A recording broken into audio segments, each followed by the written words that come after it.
بسم اللہ الرحمن الرحیم۔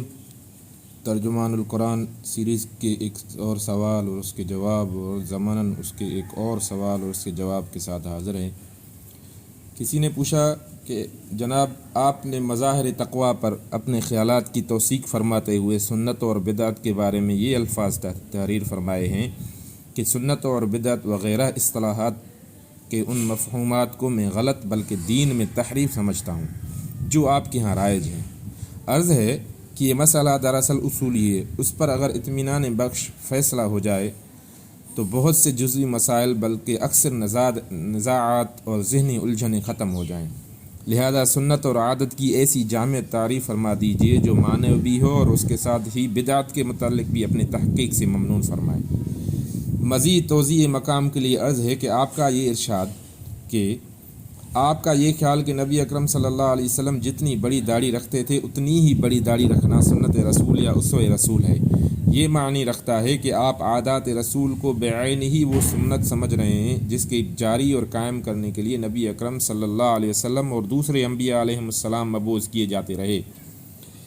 میرے حسب حال نہیں ہے، اگرچہ میں مطلق اعفاء لحیہ کو سنت رسول صلی اللہ علیہ وسلم سمجھتا ہوں، مگر اسے غرض بعثت و مقصد رسالت تو آج سے 10 سال قبل بھی نہیں سمجھتا تھا، اور نہ ابھی اس میں غلط فہمی میں مبتلا ہوں۔ میں تو یہ یقین رکھتا ہوں کہ مقصد بعثت فقط ایک ہی سنت ہے، اور وہ ہے اقامت دین یا قیام اطاعت الہیہ۔ باقی امور علی حسب المدارج اہمیت رکھتے ہیں۔ اس سنت کے ہم پلہ دیگر سنتیں تو کیا فرائض شرعیہ مثلا عمارت مسجد حرام اور سقایت الحاج وغیرہ امور بھی نہیں ہیں، اور میرے نزدیک یہی وہ سنت ہے جس کے احیاء کو 100 شہیدوں کے اجر کا ہم پلہ قرار دیا گیا ہے۔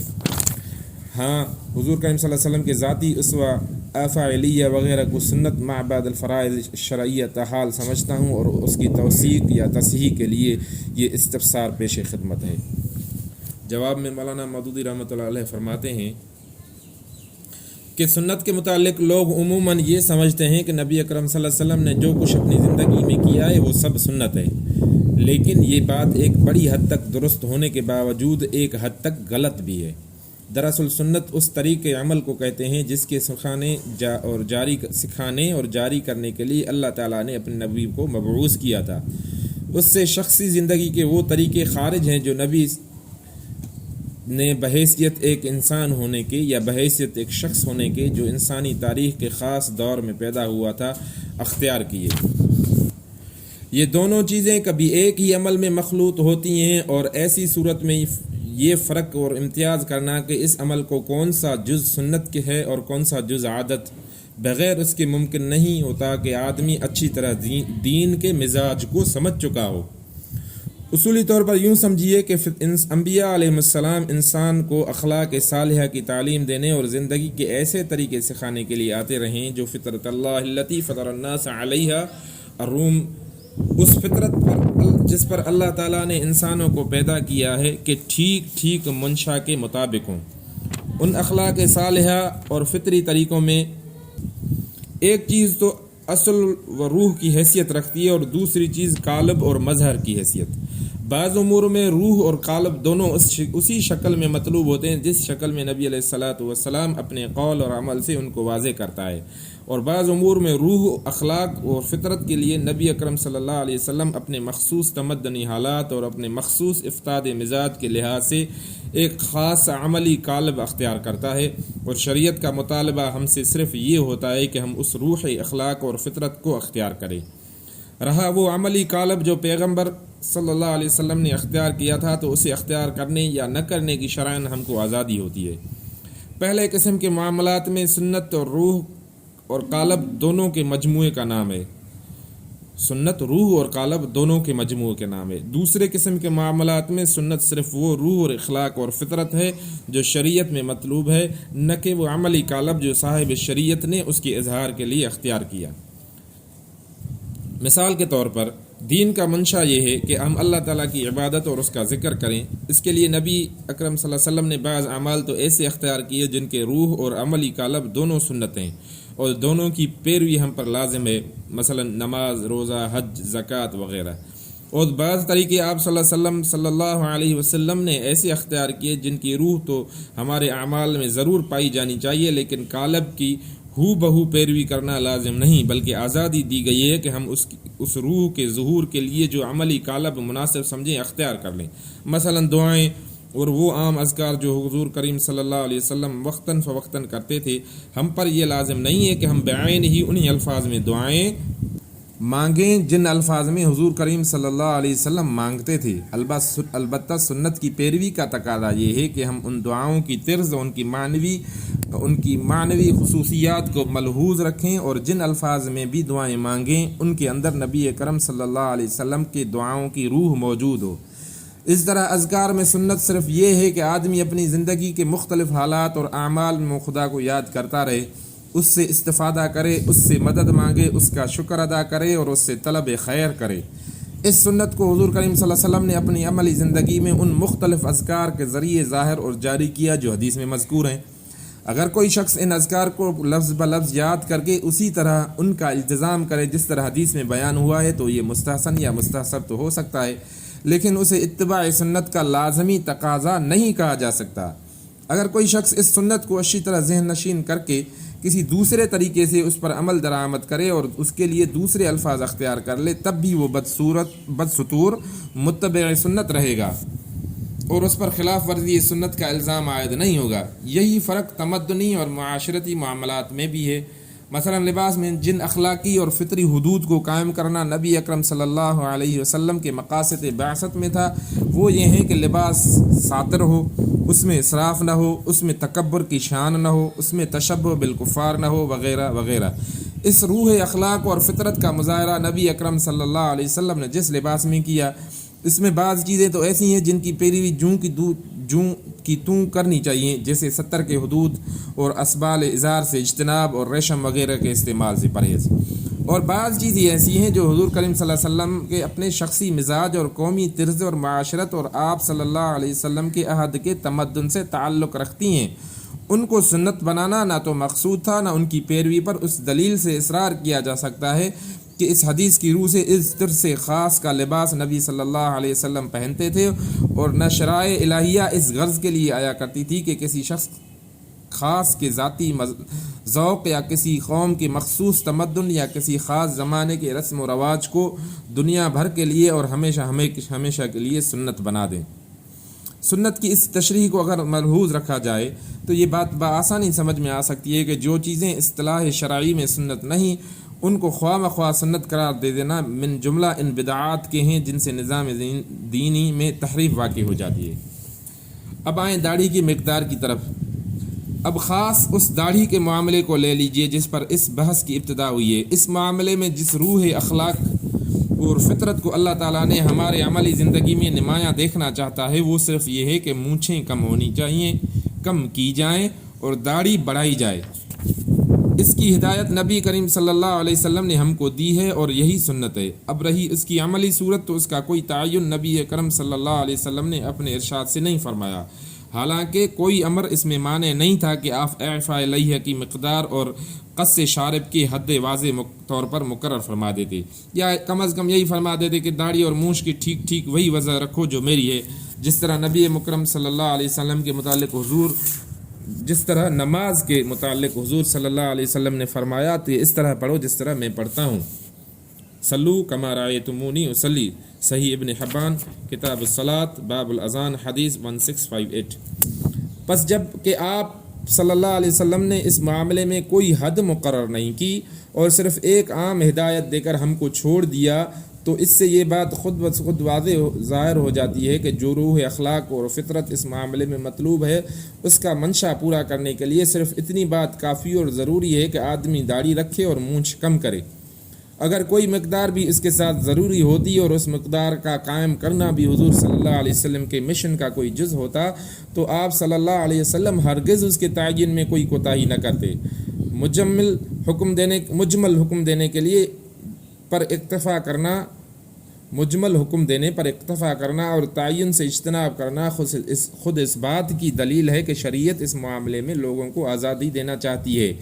کہ وہ افعال لہیہ اور قص شارب کی جو صورت اپنے مذاق اور صورتوں کے تناسب کے لحاظ سے مناسب سمجھیں اختیار کریں۔ اب اگر ایک شخص مونچھوں کے بال مونٹ ڈالتا ہو اور دوسرا شخص انہیں اس حد تک کتر ڈالنا چاہتا ہو کہ کھانے اور پینے میں مونچھوں کے بال آلودہ نہ ہوں، تو ان دونوں کو اپنے عمل میں آزادی ہے، اور یہ دونوں اپنی اپنی جگہ یہ کہہ سکتے ہیں کہ میرے نزدیک حکم کا منشا اسی طریقے سے پورا ہوتا ہے جو میں نے اختیار کیا ہے، لیکن ان میں سے کسی کو یہ حق نہیں پہنچتا کہ اپنے اس رائے کو تمام دوسرے انسانوں کے لیے شریعت بنانے کی کوشش کریں اور اس کے خلاف جو شخص عمل کر رہا ہو اس کو ملامت کرے۔ اگر وہ اسے شریعت بنانے کی کوشش کرے گا اور اس کے خلاف عمل کرنے والوں کو ملامت کرے گا تو یہ بدعت ہوگی، کیونکہ جو چیز سنت نہیں ہے وہ اس کو زبردستی سنت بنا رہا ہے۔ سنت صرف قص شارب ہے، نہ کہ اس کو کوئی خاص صورت جو کسی شخص نے اپنے استنباط اور اجتہاد سے یا اپنے رجحان طبع سے اختیار کی ہو۔ اس طرح داڑھی کے معاملے میں جو شخص حکم کا یہ منشا سمجھتا ہو کہ اسے بلا نہایت بڑھنا دیا جائے اور وہ اپنی اس رائے پر عمل کرے، اور جو شخص کم سے کم ایک مشت کے حکم کا منشا پورا کرنے کو ضروری سمجھتا ہو وہ اپنی رائے پر عمل کرے، اور جو شخص مطلقاً داڑھی رکھنے والے کو بلا قید اور مقدار حکم کا منشا پورا کرنے کے لیے کافی سمجھتا ہو وہ اپنی رائے پر عمل کرے۔ ان تینوں گروہوں میں سے کسی کو بھی یہ کہنے کا حق نہیں ہے کہ استنباط اور اجتہاد سے جو رائے اس نے قائم کی ہے وہی شریعت ہے اور اسی کی پیروی سب لوگوں پر لازم ہے۔ ایسا کہنا اس چیز کو سنت قرار دینا ہے جس کے سنت ہونے کا کوئی ثبوت نہیں ہے، اور یہی وہ بات ہے جس کو میں بدعت کہتا ہوں۔ رہا یہ استدلال کہ نبی صلی اللہ علیہ وسلم نے داڑھی رکھنے کا حکم دیا اور اس پر خود ایک خاص طرز کی داڑھی رکھ کر اس کی عملی صورت بتا دی، لہذا حضور کریم صلی اللہ علیہ وسلم کی جتنی داڑھی مذکور ہے اتنی ہی اور ویسی ہی داڑھی رکھنا سنت ہے، تو یہ ویسا ہی استدلال ہے کہ جیسے کوئی شخص یہ کہے کہ حضور کریم صلی اللہ علیہ وسلم نے ستر عورت کا حکم دیا اور ستر چھپانے کے لیے ایک خاص طرز کا لباس استعمال کر کے بتایا، لہذا اسی طرز کے لباس سے تن پوشی کرنا سنت ہے۔ اگر یہ استدلال درست ہے تو میرے نزدیک آج متبعین سنت میں سے کوئی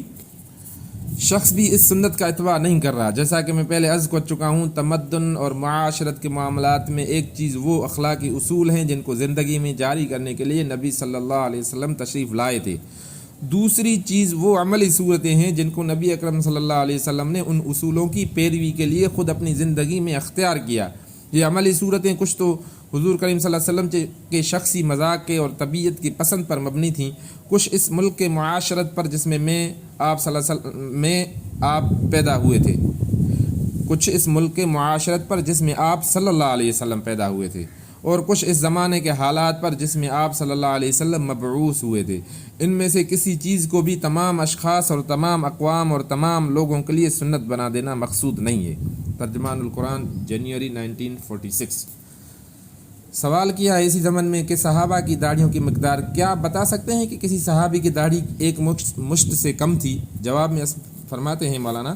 کہ اسماء الرجال اور سیرت کی کتابوں میں تلاش کرنے سے مجھے بجز تو 3 صحابیوں کے کسی کی داڑھی کی مقدار نہیں معلوم ہو سکی۔ صحابہ رضوان اللہ تعالی علیہم اجمعین کے حالات پر صفحے کے صفحے لکھے گئے، مگر ان کے متعلق یہ نہیں لکھا گیا کہ ان کی داڑھی کتنی تھی۔ اس سے اندازہ کیا جا سکتا ہے کہ سلف میں یہ مقدار کا مسئلہ کتنا غیر اہم اور ناقابل توجہ تھا، حالانکہ متاخرین میں جس شدت سے اس پر زور دیا جاتا ہے اس سے ایسا معلوم ہوتا ہے کہ شاید مومن کی سیرت اور کردار میں پہلی چیز جس کی جستجو ہونی چاہیے وہ یہی ہے کہ اس کی داڑھی کا طول ہونا اس کی داڑھی کا کتنا طول ہونا ہے۔ پھر کوئی سوال کرتا ہے کہ داڑھی کے مقدار کے عدم تعین کا جو مسئلہ جماعت اسلامی میں پھیل نکلا ہے، اس کے ماتحت بعض رفقا نے اپنی داڑھیاں پہلے سے چھوٹی کرا لی ہیں، اور اب ان خشخشی داڑھیوں کے متعلق یہ خدشہ ہے کہ کہیں احمدی داڑھی کی طرح ان کا بھی کوئی فرقی نام نہ پڑ جائے اور عوام کے لیے یہ چیز فتنہ نہ ثابت ہو جائے، چونکہ علماء کا متواتر تعامل مشت بھر داڑھی رکھنے کا ہے۔ اس وجہ سے میرا خیال یہ ہے کہ ہمیں بھی اس کا التزام کرنا چاہیے۔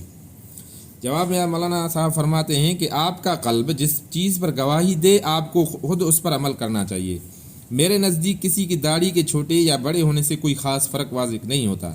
اصل چیز جو آدمی کے ایمان کی کمی اور کمی بیشی پر دلالت کرتی ہے